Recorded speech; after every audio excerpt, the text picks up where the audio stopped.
তখন এই কথাটা শুনে উনি বলছেন যে দেখো, মেন ব্যাপারটা হচ্ছিল যতক্ষণ না মানুষের শরীর খারাপ হচ্ছে ততক্ষণ মানুষ এই নিয়ে আলাম। তাহলে দাদা আমি একটা কথাই বলতে পারি স্যার, যে আহ, আমি যেটুকানি যা শিক্ষিত তাতে মনে হয় আমার বিচার বুদ্ধি বোধটা অনেক বেশি।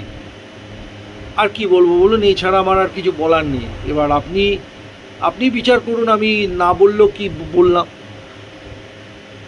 এই যদি মানুষের হয় তাহলে তো বলবো যে তাদের পড়াশোনা কিংবা কোনো জিনিস নিয়ে তাদের আর কোনো কথা বলার দরকার নেই। যদি তাদের এই মনে হয় যে যতক্ষণ না শরীর খারাপ হচ্ছে ততক্ষণ এই জিনিসটাকে নিয়ে কথা বলার দরকার নেই, তখন উনি বলছেন না সেটা নয়। আলাম তাহলে চর্চাটা তো করা দরকার, বলতে তো হবে। আপনি বরফ ফেলছেন, বরফ গলতে এতক্ষণ সময় লাগে গরমকালেও, তো কী মেশানো হচ্ছে বরফটার মধ্যে যে বরফটা গলতে এত সময় লাগছে? আর আপনারা বরফে রেখে মাংস বিক্রি করছেন, তো সেটাকে আপনারা বলছেন ফ্রেশ, অথচ আপনার সায়েন্টিফিক্যালি ব্লাস্ট ফ্রিজিং টেকনোলজি করে হরিণঘাটা মাংস প্রসেস করছে, সেটাকে আপনারা ফ্রেশ বলতে পারছেন না কেন? তো সেটাই তো সবথেকে বেশি ফ্রেশ, হরিণঘাটার blast process technology, blast freezing technology দিয়ে যেটা তৈরি হচ্ছে, ওয়েস্ট বেঙ্গল লাইভস্টক ডেভেলপমেন্ট যে সায়েন্টিফিক ওয়েতে তৈরি করছে, সেটাই তো ফ্রেশ অ্যান্ড পিওর, হাইজিন। তো যাই হোক, উনি আর কোনো উত্তর দিতে পারেননি আমার।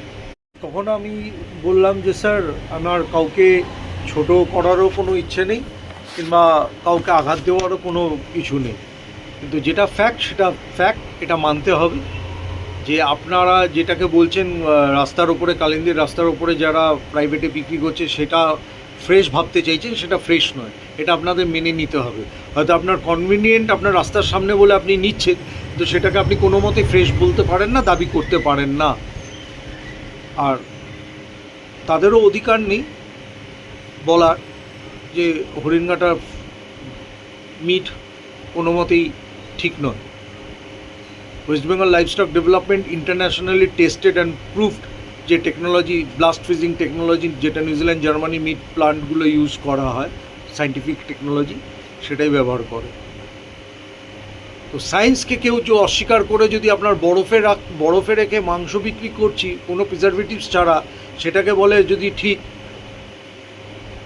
তাহলে আর কিছু বলার নেই, তাহলে সে ব্লাফ করছে। বরফে রেখে মাংস বিক্রি করা যায় না আনটিল অ্যান্ড আনলেস তাতে প্রিজারভেটিভস দিলে, কেন বরফ সেই মাইনাস টেম্পারেচার আনতে পারে না যেখানে মিটটা ফ্রেশ থাকতে পারে।